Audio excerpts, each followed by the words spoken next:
Bonjour à tous, ici Chaos, on est dimanche, il est 17h et c'est donc l'heure du live, car il y a un live cette semaine qui n'était pas gagné, je vous le dis tout de suite, parce que on va dire que les microbes m'ont bien attaqué, donc le week-end dernier c'était juste pas possible, hein, mais là ce week-end j'ai encore des restes, hein, on va dire, je ne sais pas à quel point le cerveau va être apte, on va bien voir.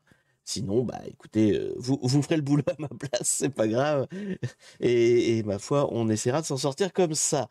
En tout cas, bonjour le chat, bonjour Fortitudev, bonjour Noob Amigatari 72, bonjour Cabot, bonjour. euh, Excuse-moi, ta couleur n'est pas facile à lire. Fred, tout simplement. Bonjour Hades Gamer, bonjour Iti, bonjour Asborg 79, bonjour Stelios Nosos, bonjour Elisoft, bonjour Logazroot, bonjour Yam 89 421 et bonjour Wikidia et bonjour tous les autres qui n'ont pas encore eu le temps de dire bonjour. Donc j'espère que vous allez bien. Moi, comme vous l'aurez compris, ça va à peu près. On devrait y arriver. Et puis si ça va pas, ça ira pas. Et c'est pas grave. Aujourd'hui, donc, live hacking, on va faire, hop là, normalement, cette machine-là, hop là, si je vous montre le titre, ce sera mieux, qui s'appelle donc Thompson, qui est une machine de TryHackMe. Et on va essayer d'en faire notre casse-croûte. Voilà, notre pain quotidien. Sachant que donc c'est une machine classique où il y a donc un user à trouver et un root classico-classique. Enfin, en tout cas, dans l'approche. Cacola qui s'est reparti, je n'en ai plus. Malheureusement, il va falloir que je fasse le plein. Non, ce qui m'inquiète plus, c'est je vais essayer de pas trop vous tousser dessus, en fait, parce que j'ai des crises de toux, des fois, qui sont un petit peu casse-pieds. Et ça, pour le coup, en live, ça passe pas. Autant je peux être une loque, on va dire, vous en foutez parce que vous êtes à distance. Autant si je vous tousse à la gueule, c'est moins agréable. Donc, pif paf pouf, j'avais copié lui. Non, c'est pas ça. J'ai déjà plus mes icônes. Voilà, c'est là. Copier l'IP de la machine cible. Donc, j'ai mon IP, j'ai l'IP de la cible. On va pouvoir attaquer. Hop, alors faut peut-être que je mette le terminal. Voilà. Je savais bien qu'il manquait un truc. Il manquait tout simplement le terminal. Donc, rappel pour ceux qui découvrent la chaîne, il y en a toujours, donc il faut que je fasse attention à faire des rappels à chaque fois. On n'utilise donc une machine, là actuellement je live depuis une machine Windows, hein, le fond d'écran c'est le Windows, c'est Wallpaper Engine, mais je suis donc sur Windows, et cette fenêtre-là, en fait, c'est une machine Kali Linux, qui est donc dans une fenêtre, dans un terminal, grâce au système WSL, Windows Subsystem Linux, je crois, c'est comme ça que ça s'appelle, qui est l'espèce d'émulation conteneur qu'il y a dans Windows pour avoir des systèmes Linux et qui marche très bien. Donc pour mes lives, moi, c'est bien pratique, ça m'évite d'avoir un dual boot et ça m'évite d'avoir un système Linux entier qui, pour comment dire, la prise de live, les logiciels de live, c'est tout de suite moins compatible et moins facile. Ils sont beaucoup plus évolués sur Windows, tout simplement parce que bah voilà, il y a plus de streamers qui font sous Windows. Bref, donc du coup, là-dedans, dans cette fenêtre, c'est du Linux, on est sous Kali, on a accès à tous les outils qu'on veut, et on va attaquer donc la machine qui se trouve sur les réseaux TryHackMe. C'est pour ça que j'ai un autre onglet là où j'ai monté mon VPN, donc j'ai un réseau ouvert entre moi et la machine que j'attaque, ce qui évite, parce que c'est vrai que souvent dans les catch de flag, on n'a pas cette problématique, enfin, on a du coup une position un peu privilégiée. En fait, on attaque des machines depuis le même réseau, si vous voulez. On n'est pas, c'est pas comme si je voulais attaquer une machine sur Internet au pif, où là j'aurais entre moi et la machine cible tout un tas d'équipements réseau du style firewall, du style je sais pas, FortiGate, enfin EDR ou que sais-je, tout ce qu'il peut y avoir comme attirail de protection. Là, on est dans des cas très spécifiques où en fait on est dans le même réseau que la machine qu'on attaque grâce à ce VPN. Et donc, du coup, entre moi et la machine cible, il n'y a rien du tout, sinon peut-être un firewall sur la machine elle-même, mais pas d'équipement réseau qui me protège au milieu. Ce qui fait que voilà, les hacking qu'on fait sont toujours un petit peu dans des positions privilégiées. Ce sont des choses qui arrivent. IDS, IPS, EDR, c'est chiant parfois. Oui, voilà, c'est pour ça, c'est pas réaliste. Faut pas. Ce qu'on fait là, c'est du niveau débutant, mais il faut pas vous dire en sortant de ce live, oh là là, je vais aller attaquer la Terre entière. D'abord, vous n'avez pas le droit, c'est illégal, mais surtout, ça ne sera pas si simple que ça. Voilà. Il y a des couches supplémentaires qu'on ne voit pas dans nos lives, en fait. Et donc, qu'est-ce que je fais, moi, comme je suis dans le même réseau que la machine que j'attaque? Je vais commencer à énumérer toutes les possibilités pour l'attaquer. Et donc, on commence par savoir quels sont les ports ouverts sur la machine cible. Machine cible dont l'IP est là. Hop. Est-ce qu'on fait un moins PP? Oui, allez, on va faire un moins PP. Donc, moins PP, ça veut dire que je scanne tous les ports et pas juste les 1000 plus probables. Je scanne la plage complète de ports possibles sur cette machine. Et moins A, c'est pour avoir les tests d'un niveau plus avancé où il va faire un certain nombre de choses, genre la résolution de nom, des choses comme ça. Salut à tous, ça faisait un bail que j'avais pas suivi tes lives, des news de ton actu. Salut Bartounet. Bah, écoute, mon actu, c'est que je sors de maladie, voilà. Et sinon, si vous voulez des news de l'actu, donc du coup, la semaine dernière, on n'a pas pu faire le live aux Int, donc on en fera un dès que possible. Par contre, ce sera sans doute pas la semaine prochaine, puisque la semaine prochaine, on sera le week-end le plus proche, si vous voulez, de mon anniversaire. Il y a des chances que je sois familialement occupé du fait de mon anniversaire pour ne pas avoir de live. Donc je ne sais pas encore s'il y aura un live la semaine prochaine. S'il y en a un, ce sera de l'Ozint. S'il n'y en a pas, bah, vous saurez pourquoi. C'est parce que je serai vieux, tout simplement. Enfin, pas à peu près officiellement, mais en tout cas, on fêtera ma vieillance. Pour tes 20 ans, exactement. Ce sera ça. Pour devenir chaud en réseau, en partant de zéro, vous conseillez quoi comme cours? Comme cours? Oh là, j'en sais rien, moi j'ai tout appris sur Internet. Donc tu parcours Internet et ma foi, il y a sûrement des tas de sites qui sont bien foutus pour ça. Moi, je sais que je regarde parce que vu que je paye en ce moment les abonnements Try Hack Me et Xbox, je regarde les cours qui sont fournis par Try Hack Me. Si tu comprends l'anglais, ils sont très sympas. C'est des cours et des exercices. Alors, il y a du réseau, mais pas que, hein, c'est des cours plus de hacking que de cours de réseau en eux-mêmes. Après, des cours de réseau pur, moi, j'en connais pas. J'en ai vu à mon école, voilà, dans ma scolarité. J'en ai pioché à droite à gauche comme ça sur Internet, mais te recommander un truc spécifique vachement bien foutu, je saurais pas te dire. Je sais que typiquement, si vous suivez des chaînes sur Twitch, vous pouvez regarder Top Clean, qui régulièrement fait comment dire? Il étudie des notions en fait, c'est-à-dire qu'il se remet à niveau, enfin je sais pas quel niveau il avait au départ, mais il apprend des choses et en fait dès qu'il tombe sur une notion qu'il maîtrise pas bien, il va se renseigner, il fait ça en live et ça permet, alors c'est pas vraiment un cours, mais ça vous permet de suivre avec lui ses, entre guillemets, ses errances et essayer d'apprendre des choses en même temps que lui, quoi. Moi j'ai trouvé ça assez instructif, donc voilà, il fait du réseau notamment régulièrement.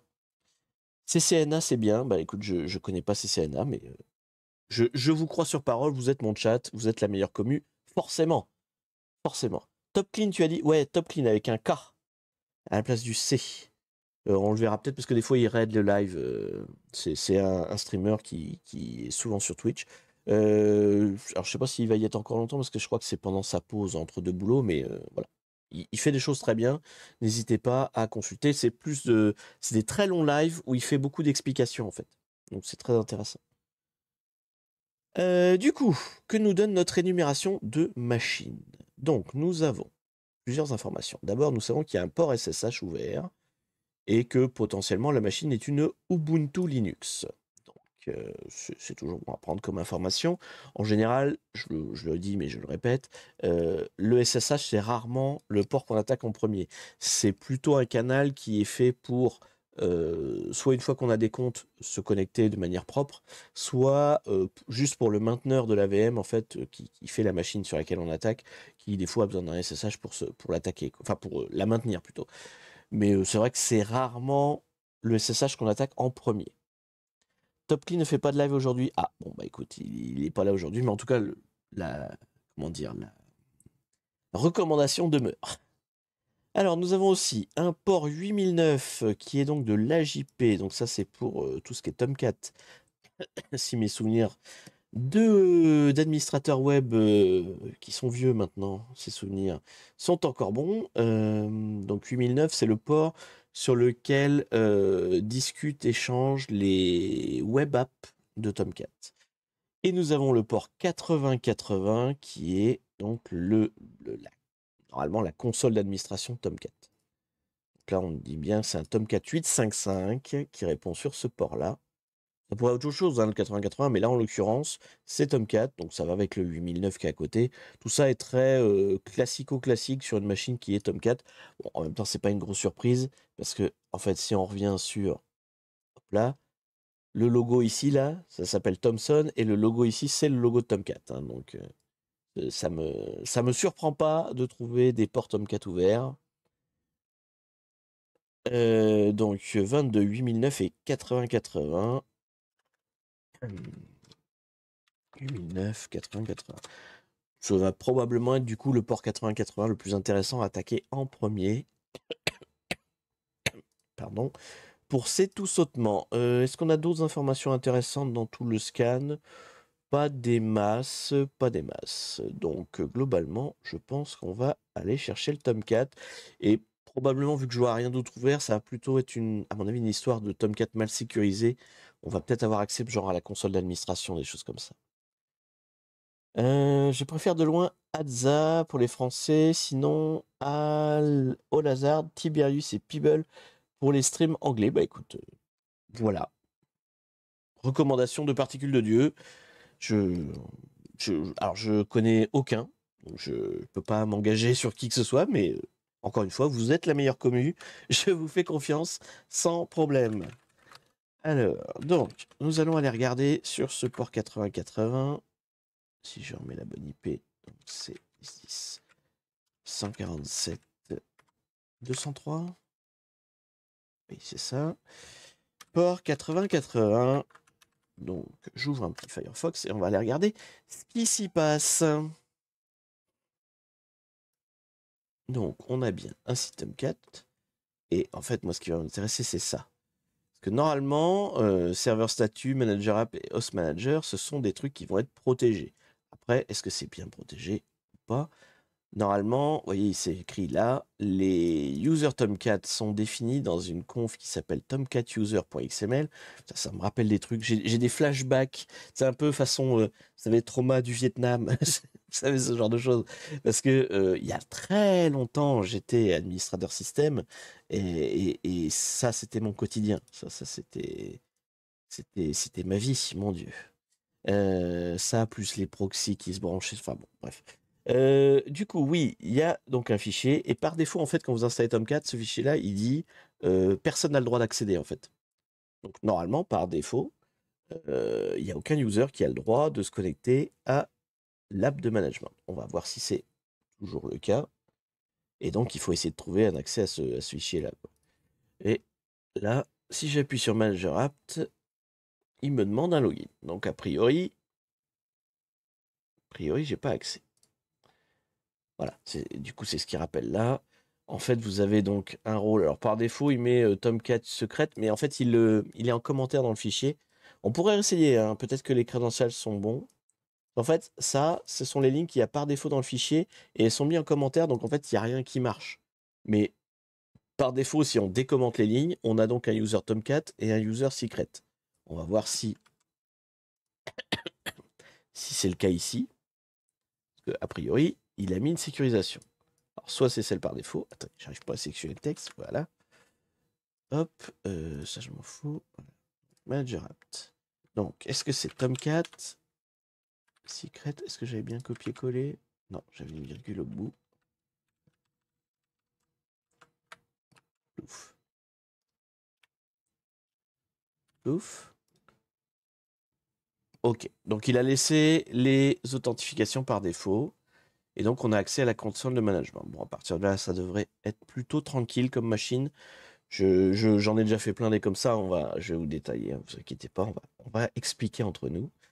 Mais globalement, qu'est-ce qu'on voit donc? C'est que du coup, il a laissé le user mot de passe par défaut. Donc celui qui était indiqué, je sais plus où c'était marqué. Non, c'est quand quand tu te trompes dans l'authentification. Bon, il y avait le petit texte là, je vous disais, qui expliquait que le user Tomcat Secret était par défaut mais désactivé. Bah, donc quelqu'un l'a activé sans changer le mot de passe en fait, tout simplement. Donc qu'est-ce que c'est que ça? Ça, c'est la console des web applications, enfin des web apps de Tomcat. En gros, qu'est-ce qu'on peut faire là-dessus? On peut publier des applications, on peut se connecter aux applications, on peut les éteindre, on peut les recharger, tout ça, de choses comme ça. Alors qu'est-ce qu'on voit? On voit qu'il y a les applications par défaut, donc il y a le manager. En fait, l'application elle-même sur laquelle on est en train de regarder est une application Tomcat. Il y a donc le host manager, je ne sais plus trop à quoi ça sert, mais c'est... attendez, hop là, Tomcat Secret. Voilà, c'est pour voir un petit peu tous les virtualos, mais bon, c'est pas... Là, on est que en localhost, il n'y a rien défini. C'est l'équivalent de votre configuration Apache où vous allez avoir tous vos virtualhosts avec les URL, en fait, finalement, et vers quoi ça pointe, en fait. Chaque URL va pointer vers une web app en particulier, etc. C'est là que ça se gère. Ça, c'est rarement avec le manager qu'on fait ça. On fait ça plutôt côté Apache. Mais enfin, on faisait, parce que je dis ça, mais c'était il y a longtemps, donc ça n'existe peut-être plus. D'ailleurs, je suis en train de me dire, Tomcat 8.5, c'est un vieux Tomcat, ça. Hein. On est sur des versions plus récentes, là. On doit être en Tomcat 9 maintenant, ou un truc comme ça. J'ai combien maintenant, Tomcat 10 même. Oh là là, je retarde d'une génération. Le 8, effectivement, je crois que j'avais déjà bossé avec du Tomcat 8. Donc on est vraiment sur les choses qui me rappellent mon passé, puisque c'était bien ça. Tac, tac. Attendez, j'ai perdu mes fenêtres pendant ce temps-là. Je joue avec trop de fenêtres. Et voilà. D'ailleurs, j'ai pas remercié Asborg pour ton sub. Donc merci beaucoup Asborg pour ton sub qui a été fait juste avant le début du live. Mais tant pis, je te dénonce quand même. Et merci à toi. Donc du coup, ça c'est toutes les appliquées par défaut, sauf celle-là. La H machin, là, je sais pas ce que c'est, mais ce n'est pas une appli par défaut, donc on peut aller regarder qu'est-ce qu'il y a dessus. On voit rien. C'est une appli qui a l'air fort peu intéressante, à moins que ça veuille dire quelque chose. Peut-être en bas 64, je ne sais pas. On va se le mettre de côté. Je ne sais pas si le texte là est traduisible en quelque chose. On pourrait aller voir, on pourrait taper, je sais pas, moi, Cyberchef peut-être. On pourrait aller voir sur Cyberchef. Ou non, je vais essayer directement un bas 64. Hop, de ça. Je regarde si c'est du bas 64. Non, a priori, ça n'en est pas. Je sais pas ce que c'est. C'est une web app qui a un nom bizarre, mais qui a rien dedans, donc très étrange. Bon, écoutez, c'est pas grave. Nous, ce qui nous intéresse, c'est le fait que on puisse déployer des web apps. Parce qu'à partir de là, comme on a les droits hein, à l'application manager, on peut donc envoyer une web app et en créer une autre en fait. Donc dans toute la liste, là, on peut envoyer notre propre web app. Et en fait, donc c'est au format WAR. Donc WAR, c'est une espèce de zip finalement, d'archive, avec dedans du JavaScript hein, compressé. Et donc l'idée, c'est qu'on crée un fichier .war, on le fait un browse, là, on va le chercher, et après on fait deploy, et ça va créer la web app dans la liste au-dessus. Et en fait, on peut, un web shell en WAR, oui, tout à fait, Yam. En fait, on peut générer des reverse shell et parce qu'en fait, nous, ce qu'on fait souvent dans les lives, c'est des reverse shell au format PHP. On envoie un fichier PHP et quand on appelle l'URL du fichier PHP, ça crée une connexion reverse shell vers notre podcast d'écoute, quoi, notre machine attaquante. Mais on peut faire ça avec du WAR. On n'est pas obligé de faire ça avec du PHP. On peut le faire avec n'importe quoi, de l'ASP, du JavaScript. Là, en l'occurrence, c'est du JavaScript, pas du Java. Donc on peut le faire avec n'importe quel langage. Le tout, c'est d'avoir de générer le bon reverse shell. Alors comment dire, pour les PHP,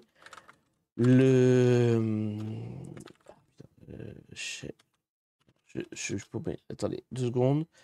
Le cerveau se remet en place. User. Voilà. Web shell. Donc, fourni avec Kali, il y a déjà toute une panoplie de scripts, vous voyez, en ASP, en ASPX, en CFM, en JSP, etc., en PHP. Par contre, il n'y a pas WAR. À moins qu'il soit dans le JSP, mais je crois pas. Hein. Non, voilà.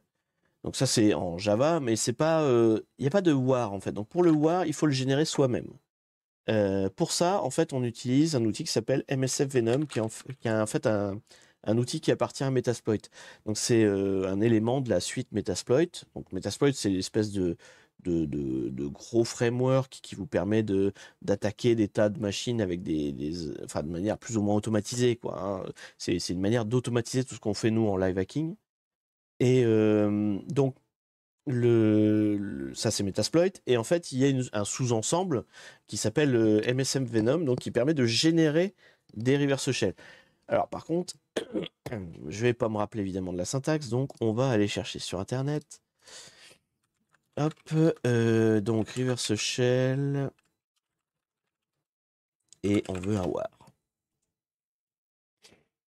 Une petite cheat sheet, ouais, tout à fait. Donc on peut faire des exécutables hein, avec MSF Venom. En fait, c'est donc pour générer des reverse shell en n'importe quel langage. On pourrait recréer ceux qui sont déjà faits par défaut. Là, je vous listais juste au-dessus en ASP, en Perl, en PHP. On peut les recréer aussi avec MSF Venom. L'idée, en fait, dans MSF Venom, c'est que vous dites quel est le langage dans lequel se passe votre reverse shell. Donc là, en l'occurrence, ce sera en JavaScript. Et dans quel englobage vous le mettez, dans quel format à l'arrivée vous le mettez. Donc là, nous, ce serait war. Dans les exemples là qu'on voit, hop, donc là, il fait un reverse shell dans le langage shell Windows et il en fait un exécutable. Voilà. On peut faire plein de choses comme ça. Je sais pas donc s'il propose war, c'est celui-là. Donc vous voyez, on donne le langage du reverse shell. Alors, je dis reverse shell à chaque fois, on pourrait faire autre chose que des reverse shell. Hein. On est capable de générer d'autres choses. On peut générer notamment des web shells. Web shell, c'est on a directement l'interface dans la page web. En fait, on ne fait pas une connexion reverse sur notre machine attaquante. C'est une méthode un peu plus simple, mais qui va moins loin. Mais là, nous, ce qui nous intéresse, c'est le reverse shell. Donc, c'est le truc qui se connecte à nous. Donc, du coup, j'ai tout là. Hop. Donc, vous voyez, en fait, un MSF Venom, c'est pas très compliqué. Hein. Globalement, on dit, hop là, donc -P, qu'est-ce qu'on veut mettre dans notre payload, qu'est-ce qu'on veut mettre dans notre attaque. Donc là, on veut du reverse shell qui utilise les connexions TCP, qui est en Java, voilà. Donc ensuite, on le paramètre avec les éléments qui nous intéressent. Donc là, c'est vers quel IP il va se connecter. Vu que c'est un reverse shell, il doit se connecter à une machine attaquante, c'est-à-dire la mienne. Donc il faut que je lui mette mon IP à moi. Donc mon IP à moi, elle est là. Et il faut lui mettre un port sur lequel il va attaquer. Enfin, il va se connecter à ma machine aussi. En général, je mets un 2, 3, 4. Donc ça, c'est les paramétrages de notre reverse shell. Et ensuite, le -F, c'est quel est le format de sortie. Donc le format, nous, c'est un .war, puisque c'est ça qu'on a besoin pour le Tomcat. JSP, c'est pour je sais pas. C'est pour JavaScript protocole, non? Je sais pas ce que c'est le P. Bonne question. Protocole, sans doute. Tac. Exécute. Et normalement, donc à la fin de ce truc-là, il va donc me créer un fichier .war qui s'appelle donc shell power, voilà, qui est ici. Et donc qui contient le reverse shell vers ma machine pour peu qu'il soit exécuté. Donc en fait, ça, c'est une web app Tomcat qu'on va déployer sur notre serveur qu'on attaque, le serveur cible. Et au moment où elle va se déployer, elle contient dedans un script qui va venir appeler la machine attaquante en lui disant je te passe la main, je te donne donc un shell. Voilà.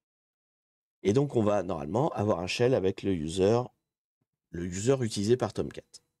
Ça peut être root, ça peut être un autre user. En général, par défaut, c'est l'user Tomcat justement. Java serveur page. Ah d'accord. P pour page donc. Ah, tu peux pas mettre d'URL, Adza. Désolé. Donc voilà. Donc là, on a créé notre war. Donc normalement, si je déploie ça, ça va déclencher côté machine cible une connexion vers ma machine à moi pour peu que je l'écoute. Donc je vais d'abord me mettre un outil pour écouter. Donc vous savez, moi j'utilise Poncat. Alors Poncat, c'est une surcouche à Netcat. L'outil vraiment, le vrai outil, c'est Netcat. Netcat va écouter sur votre machine attaquante. La machine cible va, par les paramétrages là qu'on a mis dans le reverse shell, va se connecter et le Netcat va ouvrir une connexion du coup. PwnCat, ça rajoute en fait à cette connexion une surcouche qui va par exemple permettre de rendre un shell plus avec l'autocomplétion par exemple. Un shell, ce qu'on appelle un TTY, il va spawn le TTY, donc c'est une manière de dire qu'il va avoir un shell plus complet en fait. Alors ça marche pas à tous les coups, hein, des fois ça marche pas, on a déjà eu le cas dans plusieurs lives où le shell qui était ouvert n'était pas un vrai shell et tout, donc on pouvait pas, genre avec du BusyBox, on pouvait pas avoir un vrai shell et donc du coup le PwnCat n'arrivait pas à s'y retrouver, donc quel cas tu mets un netcat normal quoi.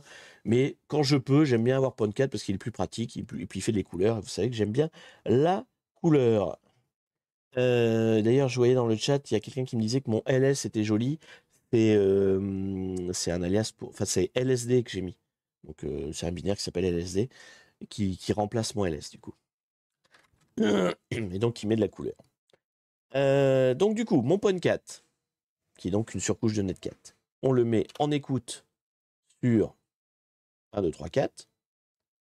Donc le port que j'ai paramétré tout à l'heure. Donc vous voyez tout de suite de la couleur, des trucs qui clignotent, et c'est ça qui est bien dans mes lives. Donc c'est pour ça que je garde les outils qui font de la lumière. Hein, parce que moi j'aime bien les trucs quand ça clignote. Et donc du coup, on va se mettre côté, hop là, manager, donc le Tomcat manager de la machine qu'on attaque, et on va déployer le point war qu'on a généré. Donc on l'a mis là, il est là. Ouf. Donc normalement, dès que je vais appuyer sur le bouton deploy, le shell.war va devenir en fait une web app de Tomcat. Donc il va y avoir une web app là-dedans qui va s'appeler shell. En général, elles ont le même nom que le point .war qui est associé. Donc il va créer une nouvelle web app qui s'appelle shell. Il va la développer finalement dedans et il va exécuter en fait un certain nombre de scripts de démarrage qui sont dedans. Et dans les scripts de démarrage, il y a notre code attaquant, enfin notre payload, hein, on appelle ça, qui va donc venir ouvrir un shell en servant de la connexion vers notre machine, si tout va bien. J'appuie sur deploy. Donc, il me dit OK. Ah, hein, donc a priori, ça s'est bien déployé.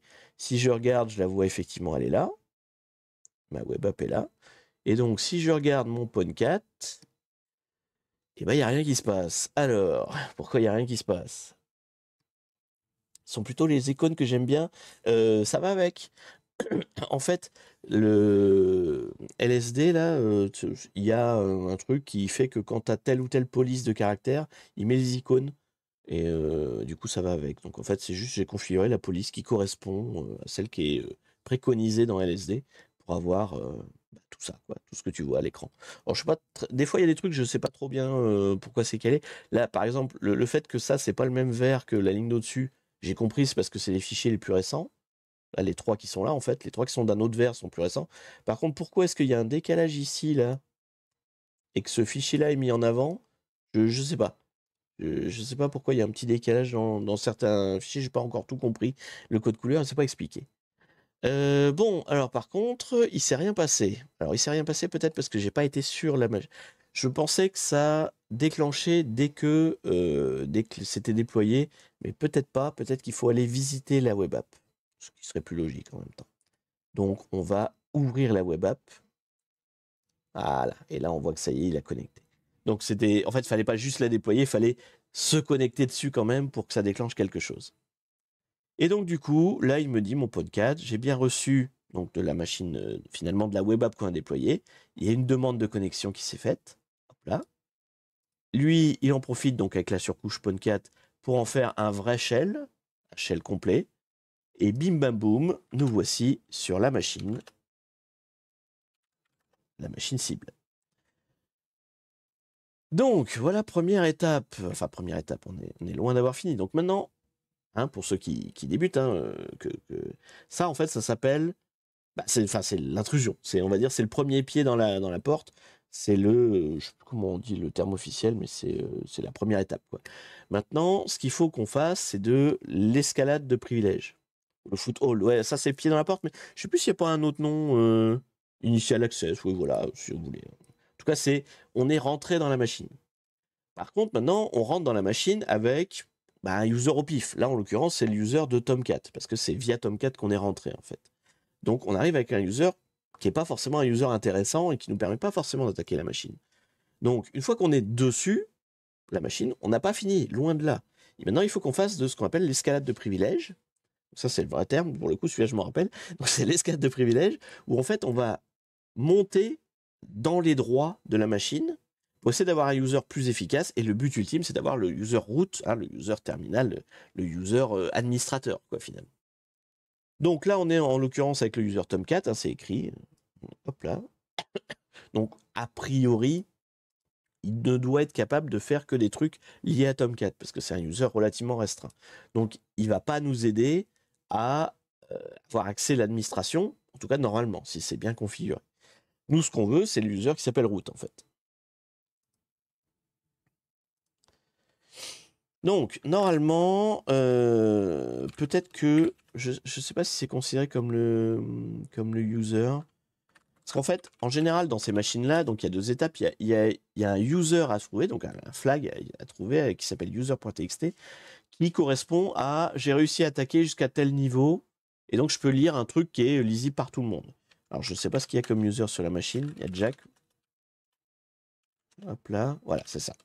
Donc, le premier flag, on l'a là, c'est le user.txt, et a priori tout le monde peut le lire, donc ça veut dire qu'en fait vous avez réussi à atteindre l'intérieur de la machine, hop, vous pouvez lire le premier flag, le flag user.txt. Donc ça, c'est le premier niveau, c'est-à-dire que vous avez réussi à vous introduire dans la machine.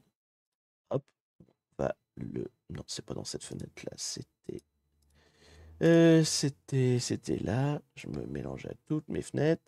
Donc voilà, première chose qu'il fallait trouver, c'était le flag user. On l'a trouvé.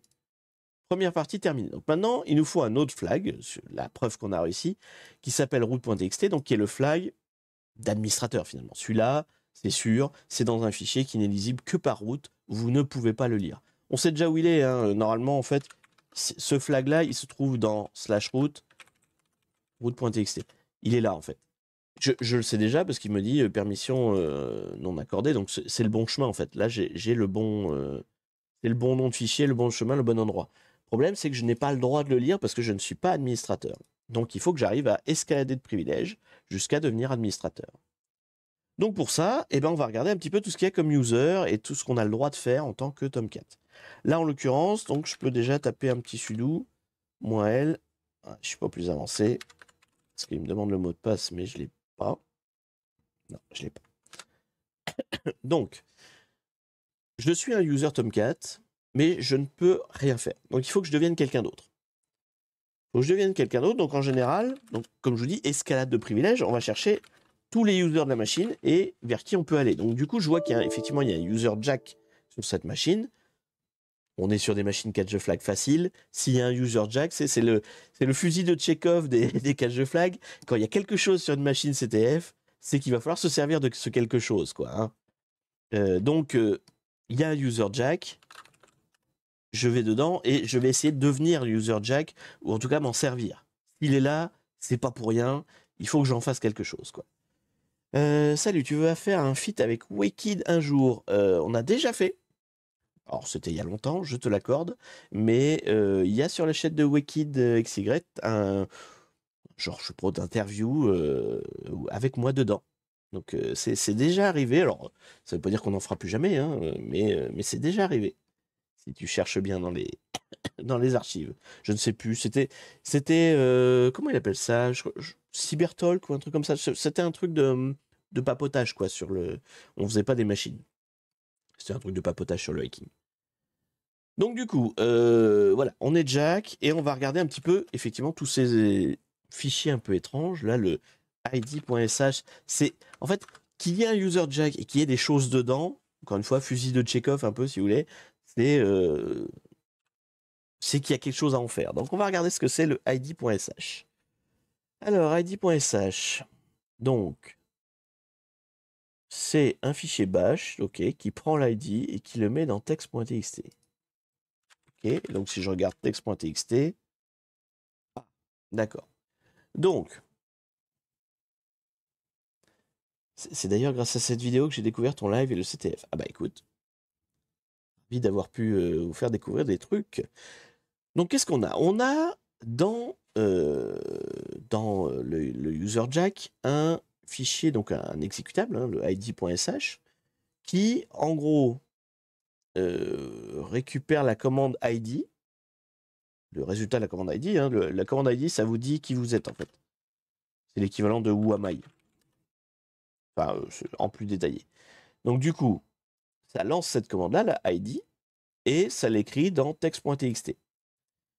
Du coup, ce que ça nous permet de voir, vu que là, il y a un fichier text.txt hein, qui est généré, alors déjà qui a l'air d'être généré, je pense que c'est de manière régulière, hein, oui c'est ça. Donc, en fait, là, vous voyez, il y en a un qui a été généré à 8h33, et là, il y en a un autre à 8h35. Donc ça veut dire que régulièrement, vu la date, ce fichier test.txt est créé. Donc ça veut dire que régulièrement, ce id.sh est lancé. Je pense que la voie est toute trouvée, mais je vais vous l'expliquer tranquillement. Ça me va bien parce que, vous voyez, j'avais pas beaucoup de cerveau aujourd'hui. La machine est généreuse avec moi, c'est un truc que je maîtrise. Ça va, je vois où faut aller et c'est pas trop dur, donc on devrait y arriver assez facilement, sans trop déborder. Donc ça va être impeccable pour moi et mon cerveau en rémission. Donc du coup, il y a quelque chose qui lance ce script de manière régulière. Donc c'est probablement une cron table. Les cron tables sous Linux, c'est les tâches planifiées de Windows, si vous voulez. C'est un truc qui génère régulièrement. Donc qui lance régulièrement ça. Et donc qui crée le fichier text.txt de manière, enfin qui le met à jour régulièrement. Par contre, c'est pas le user Tomcat qui lance ça, c'est pas non plus le user Jack qui lance ça, parce qu'en fait le contenu de test.txt, hop, si je vous le remets, il y a dedans, ça dit root. Donc ça veut dire que ce qui lance le script là, donc ça lance le script, un user lance le script, et donc quand il exécute le script, il lance la commande ID. Donc ça veut dire que le user qui lance le script, bah, c'est le user root. Voilà, tout simplement. Du coup, la box est déjà finie. Bah attends, je suis en train de la finir. Si tu as 5 minutes, tu pourras nous dire si tu peux te connecter au serveur sans MSF. Bah là, j'ai pas utilisé MSF. Ah si, j'ai juste généré un war, mais on regardera après. Je comprends pas très bien ta demande, mais on verra après. Donc du coup, qu'est-ce que je disais? Oui, donc il y a un truc qui est... Enfin, il y a root, en fait, la user root qui régulièrement va lancer ce script. Et ce script, id.sh, là, qu'est-ce qu'on voit? C'est qu'il est modifiable par tout le monde. RWX, RWX, partout, là. Il est en 777, typiquement. Donc, ça veut dire que je peux l'éditer et mettre ce que je veux dedans. Donc, ça veut dire quoi? Ça veut dire que... Ah, il y a peut-être une finesse. Bon. Mais en tout cas, ça veut dire que je peux l'éditer, mettre ce que je veux dedans, et ça va être exécuté par route ce que je mets dedans. Donc, qu'est-ce qu'on peut faire? Bah, plein de choses. Il y a plein de façons de s'y prendre. Soit on lui dit, tout simplement, alors, tout simplement, si on arrive à manipuler Vim, c'est toujours un peu la complexité de Vim, c'est d'arriver à s'en servir, mais globalement, on va lui dire, par exemple, on peut lui dire, bah, montre-moi le flag. Donc, .txt, et tu le mets dans tmp route.txt. Typiquement, ça va faire qu'il va copier le flag qui se trouve dans route.txt et il va le mettre dans un fichier temporaire. Donc déjà, rien que si je fais ça, normalement j'ai gagné. Alors j'ai gagné parce que j'ai vu le flag, mais je suis pas route, donc c'est moins satisfaisant. Mais logiquement, ça marche encore dans la vraie vie Metasploit? Oui, oui, bien sûr. Ça, dans des cas très spécifiques, mais bien sûr.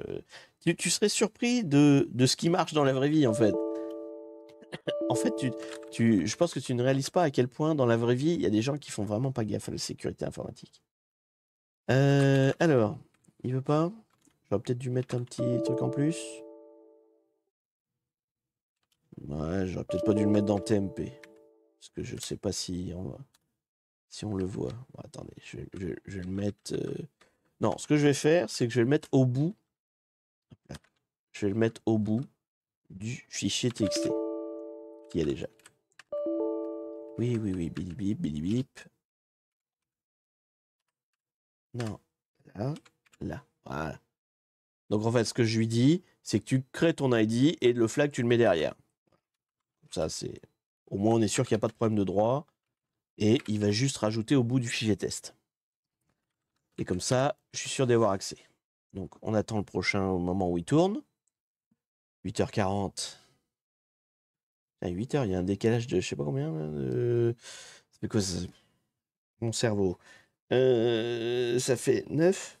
Ça fait 9h, oui, c'est ça. Il y a un décalage de 9h. Entre le fuseau horaire de la box et moi. Oui, je suis à ce niveau-là de mon cerveau marche plus. Donc, on attend qu'il se mette à jour.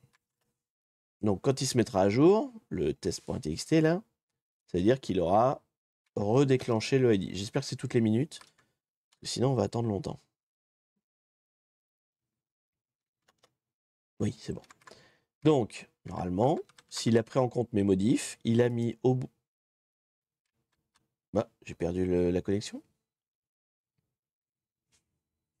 Ah, j'ai perdu la connexion. Non, si, c'est bon. Hop là.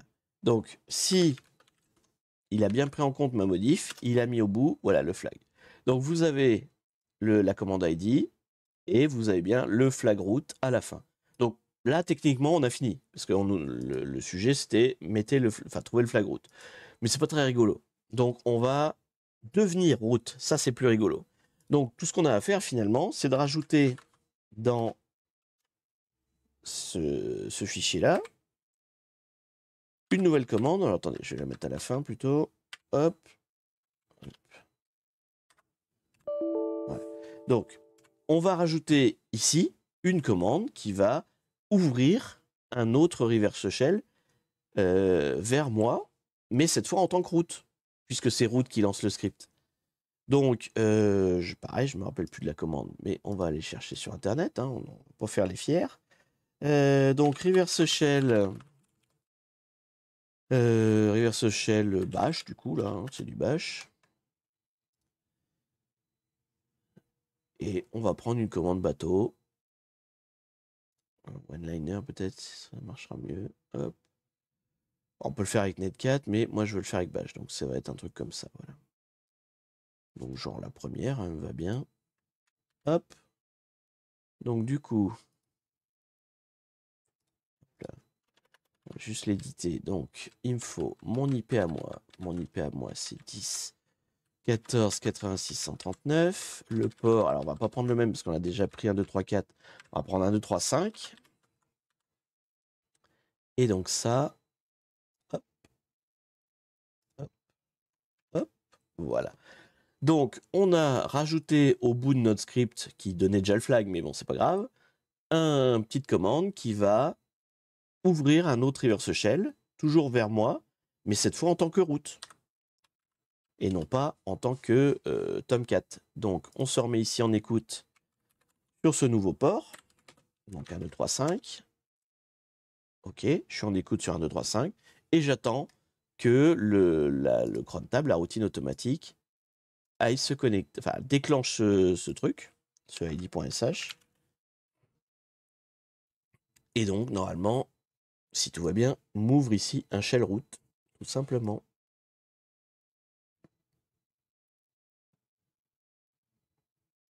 Suspense. Suspense. Il est quelle heure là? 44. Ah, ça doit être bon là. Est-ce que ça a marché? Pif paf pouf, il a reçu une connexion, donc il s'est bien connecté. Et cette fois, on est route. C'est bien écrit route au début.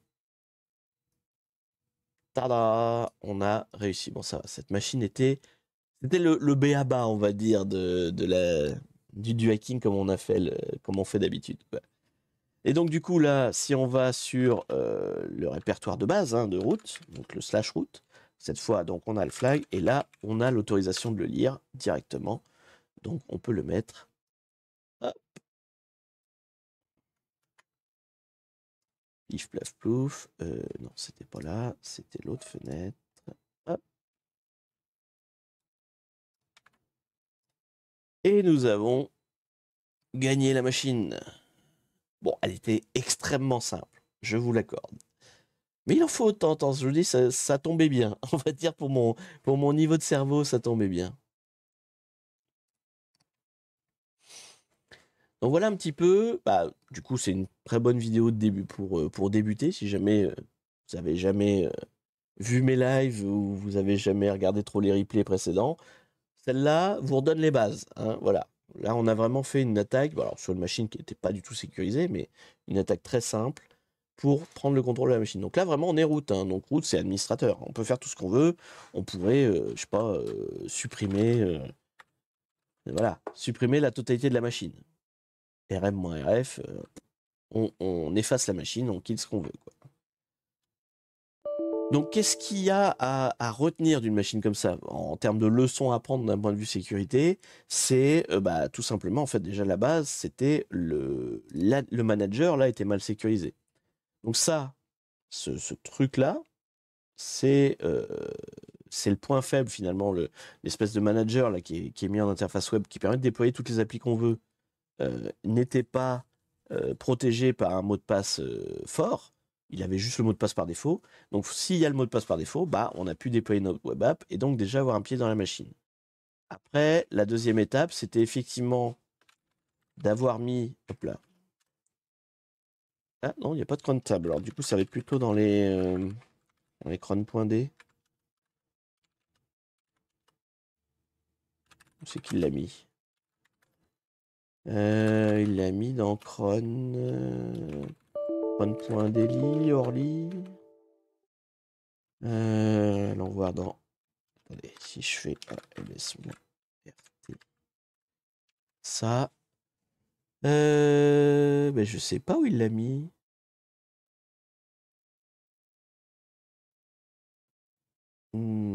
Ça là, BSD main utile, non. Log rotate. Je sais pas ce qui déclenche du coup le ID. Parce que je le vois pas dans les... Ou alors c'est dans un des fichiers. Si je fais un... Peut-être dans celui-là. Ou il l'a peut-être mis au bout du Popularity Contest, à la limite. C'est possible qu'il ait fait juste ça. Hop. Non, il l'a pas mis là. Bon, je sais pas ce qui déclenche du coup. Après, il peut avoir appelé ses fichiers n'importe comment, donc on peut pas savoir aussi.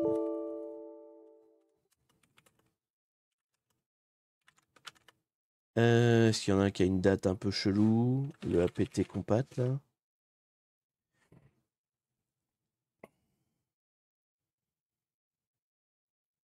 Non, bah je sais pas ce qui le déclenche. Du coup, c'est pas la cron tab.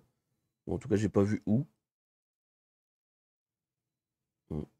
J'ai pas vu ce qui déclenchait. On a bien vu que ça le faisait, puisque le test.txt était bien généré, mais je ne trouve pas la commande qui le lance. Donc je sais pas ce qu'il utilise pour le lancer. Mais en tout cas, voilà. On est root, donc on est admin, donc on a tous les droits sur la machine. Alors là, en fait, ce que je pourrais faire, par exemple, parce que là, on est toujours avec un reverse shell, je pourrais créer maintenant un vrai shell, c'est-à-dire que maintenant qu'on est root, on peut aller, par exemple, on peut aller dans le point SSH, créer une clé SSH. Là, on pourrait créer un fichier de clé publique, clé privée SSH, et comme ça, après, je pourrais me connecter en SSH à la machine, sans forcément passer par tout mon PON4, là, parce que là, je suis pas dans un vrai shell encore, vraiment. Je suis dans un reverse shell fait par PON4, mais voilà, on n'a pas, on n'a pas une vraie session SSH. Donc, je pourrais éventuellement créer une clé SSH, la pousser dessus, et vraiment entériner mon accès. En fait, là, on a fait de l'escalade de privilèges, et après, c'est du maintien. C'est pareil, il y a un terme technique en anglais. Attendez, je crois que j'ai les... Attendez. Normalement, j'ai de la doc, moi. Je suis équipé. Donc, vous avez la première... Attendez. C'est pas écrit dessus? Si, alors. Initial compromise. Ça, c'était la première phase quand on a attaqué avec Tomcat pour accéder. Donc ensuite, escalade de privilèges. Et ensuite, le maintien, son nom officiel, c'est... Hop là. Persistance, voilà. Donc on fait de la persistance. Ah oui, bah, je vois qu'il y a quelqu'un qui l'a mis dans le chat. Donc, du coup, une fois qu'on a fait, enfin, l'attaquant, hein, encore une fois, on se place là en tant qu'attaquant. Donc, en fait, l'attaquant, une fois qu'il a atteint l'accès administrateur, c'est pas forcément son but. Il peut vouloir faire d'autres choses après. Donc, il va chercher à se maintenir dans le système, donc la fameuse persistance. Donc là, si je crée une clé SSH, que je me garde un accès permanent, j'ai plus besoin de passer par tout mon bordel au début, même si quelqu'un sécurise le Tomcat, moi j'aurai toujours ma petite clé SSH qui traînera sur la machine et qui me permettra de me reconnecter. Donc j'ai atteint une persistance j'ai réussi à me maintenir de manière prolongée. Et en fait, après, une fois que vous avez la persistance, bah, il y a plusieurs... les étapes suivantes, en général, après, c'est l'exfiltration. C'est-à-dire qu'une fois que tu as réussi à avoir ta présence maintenue de manière prolongée, bon, bah, qu'est-ce que tu viens foutre là, en fait? Qu'est-ce que tu viens faire sur cette machine? Donc, la plupart du temps, c'est pour donc, voler des données. Donc, du coup, bah, tu vas faire de l'exfiltration, parce qu'une fois que tu as obtenu les données que tu voulais, que tu t'es maintenu et tout, machin, tu as les données que tu veux. Imaginons, je sais pas, des secrets industriels. Comment tu les fais sortir du serveur sans te faire voir, en fait? C'est encore un autre problème, quoi. Vous voyez, là, on a vu que la partie attaque, mais une vraie attaque au sens criminel du terme, il y a beaucoup de choses, en fait, qui se passent derrière. Bon, déjà, il y a toute la partie dissimulation que là, on voit pas, mais il y a aussi l'étape d'après. C'est une fois que tu es sur cette machine, tu en fais quoi de cette machine? Ça peut devenir un membre d'un réseau, d'un botnet qui va servir à d'autres attaques plus tard, par exemple. Donc, tu installes, par exemple, sur cette machine-là, un logiciel qui répond à des commandes, ce qu'on appelle le C2, le Command and Control. Donc en fait, tu vas avoir une brique là qui va faire que ton serveur que tu as corrompu, il va appartenir à un botnet, et à chaque fois que le botnet va dire vous devez faire ça, et ben il va accomplir la tâche qu'on lui demande, vous voyez. Et donc ça, c'est une autre étape, il y a l'exfiltration. Il pourrait y avoir aussi une étape où là, on a compromis qu'une seule machine, mais en fait, on va peut-être vouloir attaquer d'autres machines du réseau, en fait. Donc, une fois qu'on a OK, on a maintenu notre persistance là, sur cette machine-là, on veut peut-être aller voir ailleurs, qu'est-ce qui s'y passe? Et corrompre ainsi tout le réseau, en fait, de l'entreprise. Et éventuellement sauter d'autres barrières de sécurité qui pourrait y avoir. Peut-être que le réseau, par exemple, que je viens d'attaquer, donc c'est le réseau, on va dire, web, bah, peut-être que nous, ce qui nous intéresse, c'est le réseau RH, par exemple, vous voyez, le réseau des ressources humaines ou de la compta. Et donc, du coup, il y a peut-être des barrières entre ces différents réseaux. Et donc, en fait, cette machine-là va devenir finalement une machine de rebond pour aller attaquer autre chose derrière. Ah, c'est la pub, apparemment, c'est la pub. Tu ferais comment pour te connecter au serveur sans MS Venom? Je ne saurais pas faire. Il faudrait générer le point war tout seul. Ouais, ça, c'est une machine pivot après. Il faudrait savoir générer tes wars toi-même. Je ne sais pas le faire. C'est pas très compliqué après dans l'absolu, hein. Je vous ai dit, un point war, c'est d'abord et avant tout un zip en fait. Donc si je regarde, attendez, si je me remets là, non, shell. Donc si je fais une zip de shell, voilà comment ça se présente. Donc en fait, j'aurais pas dû le faire là, mais en gros il y a un sous-répertoire qui s'appelle webinf qui va avoir 2-3 informations sur on va dire le format de ma web app. Vous voyez comment elle s'appelle, c'est quoi le fichier de la web app. Donc là, elle est très simple, il n'y a qu'un seul fichier dedans. Donc j'ai dézippé mon point .war, hein, donc voilà ce qu'il y a dedans. Et en fait, si vous regardez donc du coup le fichier JavaScript, c'est là que se trouve le reverse shell. Donc en fait, si je voulais le faire sans de MSF Venom, bah, j'irais chercher comment on fait un reverse shell en JavaScript, en l'occurrence comme ça. Alors après, moi, j'y connais rien, mais... Enfin, j'y connais rien. J'ai su, hein. J'ai su, mais je m'en éloigne. Moi, le dev, moi, je le vois, mieux je me porte. Mais dans l'idée, c'est ça. En fait, vous cherchez le code qui correspond au langage que vous voulez. Donc là, en l'occurrence, du Java. Donc, en Java, pour faire un reverse shell, on fait comme ça. Alors, sûrement des tas d'autres façons de le faire, hein, mais vous pouvez le faire comme ça. Vous pouvez le faire autrement, d'ailleurs. Vous pouvez l'encoder autrement, d'ailleurs, parce que là, c'est un peu trop visible. On voit tout de suite ce qu'il fait. Vous voyez, là, il appelle binsh. Si c'était une Windows, il appellerait cmd.exe. Donc d'ailleurs, ce script-là, apparemment, marche aussi pour des Windows. Et là, il y a l'IP et l'adresse IP de ma machine à moi. Donc c'est pas très discret. Encore une fois, il y a toute l'étape de masquage et de cachage de choses qu'on ne voit pas en live, mais qui doit exister aussi pour les criminels. Donc si vous vouliez le faire vous-même sans passer par Venom, eh ben, il fallait récupérer le code, enfin, ou le programmer vous-même si vous êtes bon en Java, qui permet de faire un reverse shell. Vous le mettez, vous le mettez dans un zip finalement. Il faut juste respecter le formalisme d'avoir un petit. Hop là. Faut juste respecter le formalisme d'avoir un répertoire webinf avec le fichier descriptif, avec le descripteur. Donc, vous avez votre webinf avec votre descripteur, votre fichier JSP avec le reverse shell dedans. Vous faites un zip de tout ça, vous l'appelez .war, et bah, vous avez tout ce qu'il faut. Oh, la pub au moment quand tu expliques la réponse à ma question. Ah, alors ouais, je te la refais rapide, t'inquiète pas. C'était très simple. Donc, si tu veux pas passer par MS Venom, MSF Venom, il faut que tu aies comment faire un reverse shell en Java. Donc, tu vas chercher le code ou tu le connais parce que tu es un pro du développement. Donc, tu codes ton code, enfin ton reverse shell en Java, donc en JSP là. Ensuite, tu crées un petit sous-répertoire webinf avec, donc un sous-répertoire qui s'appelle comme ça, webinf, avec dedans un fichier qui s'appelle webxml, avec en gros juste le fait que tu as un fichier JSP et comment il s'appelle, quoi. Hein, c'est juste en fait un descriptif qui dit, bah voilà, c'est un fichier. Ma web app, elle est constituée d'un fichier JSP que voici. Il est là. Voilà. Donc tu mets tout ça, ton répertoire webinf avec ton webxml dedans, ton fichier JSP, tu mets tout ça dans une archive.zip, tu la renommes en .war, et voilà, tu as ton .war. Concrètement, ce n'est que ça en fait. Un .war, c'est juste un zip avec ça dedans, c'est tout. Il n'y a rien de plus compliqué en fait. Et du coup, je me suis foutu plein de fichiers pourris. Hop. Là, voilà. Donc vraiment, ton shell.war, c'est juste un zip. Alors j'espère que tu as vu la réponse cette fois. À moins que la pub était peut-être pas finie quand tu m'as fait ton texte. Bon, bah écoute, on verra. J'espère que tu as eu la réponse. Sinon, eh bien, effectivement, tu la verras en replay, parce que j'ai déjà dit 2 fois, je vais pas le faire 3 fois non plus. Faut pas exagérer, les gens vont en avoir marre que je radote comme un vieux gâteux. Voilà, qu'est-ce que j'ai d'autre de plus à vous dire? Alors, juste pour vous, oh là là, ceux qui savaient pas, hein, qu'est-ce que j'ai regardé là que... Je vous ai dit, j'ai regardé mes petits papiers. En fait, je regarde ça. Qu'est-ce que c'est que ça? C'est pas des cartes Pokémon, c'est un classeur de cartes.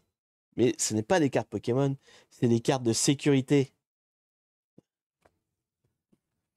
Et en fait, c'est le jeu de cartes de sécurité que je vous ai déjà fait gagner par occasion. Il m'en reste encore d'ailleurs, il faudrait que peut-être j'en fasse gagner d'autres, un de ces quatre, que j'aime beaucoup, moi, qui est en fait c'est un jeu de cartes, on a fait un live dessus, mais surtout c'est une espèce d'encyclopédie, si vous voulez, des différentes techniques. Donc vous avez toutes les cartes d'attaque, donc c'est les cartes en rouge, qui décrivent différentes attaques. Alors attendez, hop là, je vais vous en sortir une. Je fais de la pub, hein, je suis même pas sponsor, hein, vous vous rendez compte? Le jeu s'appelle Backdoor and... Hop là. Backdoor and Breaches. On a déjà fait des lives dessus, j'en ai déjà fait gagner plusieurs fois. Et en fait, vous voyez, voilà, chaque carte a... donc là, c'est une carte d'attaque, donc Initial Compromise, hein, c'était écrit derrière. Donc là, c'est le Password Spray, qui est une des techniques d'attaque. Et en fait, ça vous explique l'attaque, ça vous explique quels outils servent pour attaquer et quels outils servent pour détecter l'attaque. Parce que c'est quand même à la base un jeu qui est plutôt tourné vers la sécurité, pas pour les criminels. Donc vous avez voilà, les cartes d'attaque, vous avez les cartes d'escalade de privilèges, on va dire. Je crois que c'est comme ça qu'ils disent. Hein. Oui, c'est ça, pivot. Il y a les cartes de pivot et d'escalade, donc elles sont jaunes. Ou là, par exemple, c'est Access Token Manipulation. Aussi, elle fait le point, enfin bon, voilà. Donc vous avez des cartes comme ça. Et en fait, j'adore ce jeu, pas tellement pour y jouer, parce que finalement, j'y joue pas des masses, mais comme voilà, référentiel. J'aime bien parce que ça donne plein de noms d'attaques, de techniques, avec des outils, avec des explications. Alors, c'est des petites explications, il faut se renseigner un peu plus après, mais il y a plein d'informations. Donc après, là, il y a les cartes de persistance. Donc par exemple, une autre persistance qu'on n'a pas vue, bon là, il n'y avait pas nécessité de le faire, mais c'est modifier les clés de registre. Hop là, avoir la persistance en modifiant les clés de registre, par exemple. Donc ça se fait avec la commande regedit, tout simplement. Etc., etc. Et puis il y a aussi ce que je vous disais, en fait, tout ce qui est exfiltration. Alors par exemple, hop là, Donc tout ce qui est C2 et exfiltration. Donc C2, c'est quand votre machine, quand vous la compromettez et qu'elle devient membre d'un botnet et donc elle répond à des commandes. C2, c'est-à-dire command and control. Donc elle est contrôlée à distance pour faire des actions. Et puis donc exfil, c'est l'exfiltration. Donc là, par exemple, c'est la technique on utilise le DNS comme un outil de contrôle et de commande. Voilà. Avec l'outil qui s'appelle DNS 4.2. Je ne connais pas. Je fais assez peu d'exfiltration dans les lives, donc voilà. Et vous avez aussi, c'est vrai que j'ai pas forcément les techniques de résolution. Hop, voilà. Ça, c'est les procédures de protection contre les attaques. Par exemple, faire une review de vos logs de firewall. Parce que c'est bien beau d'avoir des logs de firewall, si vous les regardez jamais, eh ben, vous risquez pas de détecter des trucs. Donc il faut faire de temps en temps, il faut les lire, ces logs. Donc voilà, c'est ce genre de choses. J'aime bien ce jeu. Donc c'est pour ça que je vous le fais régulièrement gagner. Et vous avez aussi, en petit bonus, moi je ne pense pas que je serai dedans un jour, hein, mais c'est pour le plaisir. Vous avez des cartes consultants. Vous avez les noms des gens qui peuvent vous aider, enfin qui sont des références. Vous avez par exemple, qu'on ne présente plus, John Hammond, sur YouTube bien sûr, qui explique les choses de cybersécurité. Donc peut-être un jour je serai dans ces cartes vertes. Non, jamais. Jamais je ne serai dans ces cartes. Mais en tout cas, voilà, c'est un peu ma bible de référence. C'est plus pratique qu'un bouquin, parce que j'en ai aussi un des bouquins. Tiens, attendez. Hop là. Typiquement, alors il doit dater un petit peu, donc je vous le recommande pas forcément, mais à l'époque, moi je sais qu'il m'avait bien plu, mais il y en a peut-être des nouvelles éditions. Ils avaient ça là, fait par ENI. Je sais pas si ça existe encore, mais un très bon livre sur la sécurité informatique. Qui explique vraiment des tas de choses. Alors, si vous aimez bien les bouquins, bah, pour le coup, celui-là, il est en français. Il est bien détaillé. Et voilà. Quitte à vous recommander des trucs, hein, on est en mode télé-shopping, là, je sais pas. Donc, je vous recommande des trucs. Voilà. Alors, pour le coup, celui-là, il est vieux parce que justement, ça date de quand j'étais administrateur système. On avait fait une formation. Et du coup, il est de quelle année? Il doit sûrement avoir existé une version actualisée du truc, mais 2012, oh là là, c'était il y a 12 ans. Il y a 12 ans, j'étais administrateur système, vous vous rendez compte? Le chemin parcouru, maintenant je suis youtubeur, enfin je suis streamer. C'est quoi? C'est une évolution ou ou un recul? Je ne sais pas. C'est quoi le titre du bouquin? Là, hop là. Sécurité informatique, ethical hacking. Bouquin très intéressant. Alors après, c'est vraiment la base de la base, hein. Attention, c'est pas du avancé, ça, hein, c'est un bouquin simple. Après, dans les trucs avancés, j'ai d'autres bouquins, mais qui sont vieux en fait. Le problème, c'est ça, c'est que j'ai acheté beaucoup de bouquins à l'époque quand j'étais jeune, parce que ça m'intéressait, mais du coup, je vous les conseillerais pas maintenant parce qu'ils sont tous périmés en fait. Maintenant, il faut aller sur Internet ou en tout cas prendre des bouquins plus récents. Moi, je n'achète plus de bouquins, maintenant je lis sur Internet. Donc, enfin bref, voilà. Il n'existe pas en numérique ce jeu. Le jeu si, Backdoor and Breaches, il existe en numérique, puisque d'ailleurs on l'a fait en live en version numérique. Donc si, il existe. Du coup, le jeu c'est Backdoor and Bridges. Breaches, comme des brèches, quoi. Voilà. Bah ma foi, voilà.